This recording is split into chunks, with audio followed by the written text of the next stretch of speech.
J'aimerais qu'on s'arrête d'abord sur des questions d'actualité.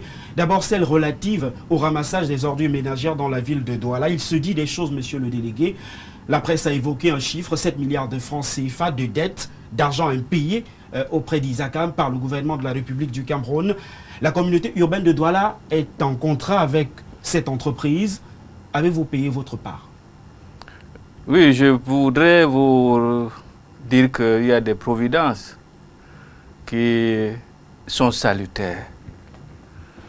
Parce qu'au fait, au moment où on lance un appel public à épargne pour mettre en place un dispositif qui nous mettrait de manière durable à l'abri de certains désagréments, justement, ces désagréments sont là. Parce qu'au fait, si on le faisait au moment où tout se passe bien, on peut croire que c'est un peu inutile de le faire. Donc sachez que de manière transitoire, conjoncturelle, il peut arriver que un système comme celui où l'État doit s'occuper de tous ses enfants, il peut arriver qu'il y ait des moments un peu durs que tout le monde comprend.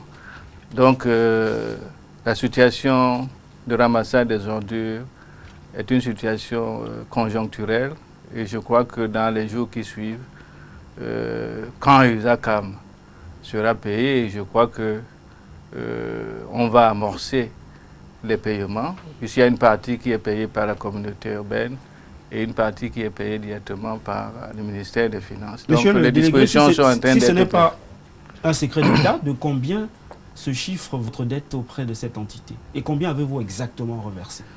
Je pense que sur l'exercice 2017, il nous reste sur pratiquement 2,5 milliards, quelque chose comme 1,7 milliard.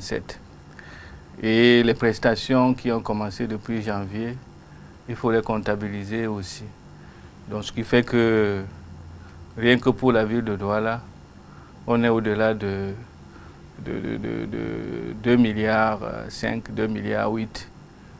Comme la ville supporte à peu près 30% de l'enveloppe, le reste est attendu directement par le Trésor public. Mais je crois que tout est en train d'être mis en place.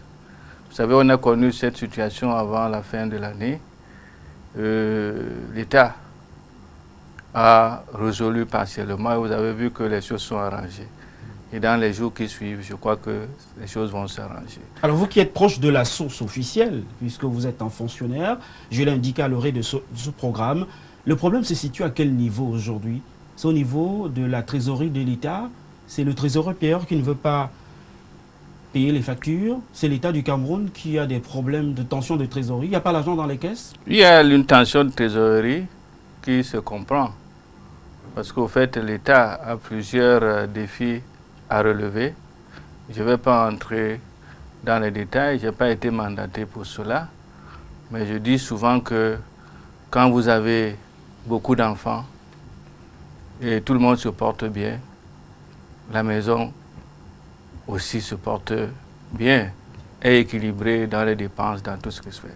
Alors, mais il suffit qu'un enfant ou deux tombe gravement malade, on doit les amener à l'hôpital. Vous voyez que vous êtes obligé de réajuster le tir. Si vous donniez peut-être 3 beignets à chaque enfant pour aller à l'école le matin, ça peut être un beignet et demi.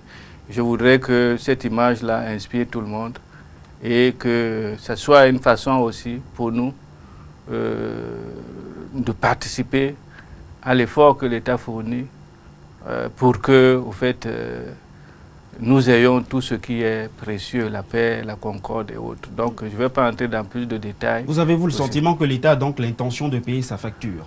Ce n'est pas l'intention, l'État va payer sa facture. Et comment comprendre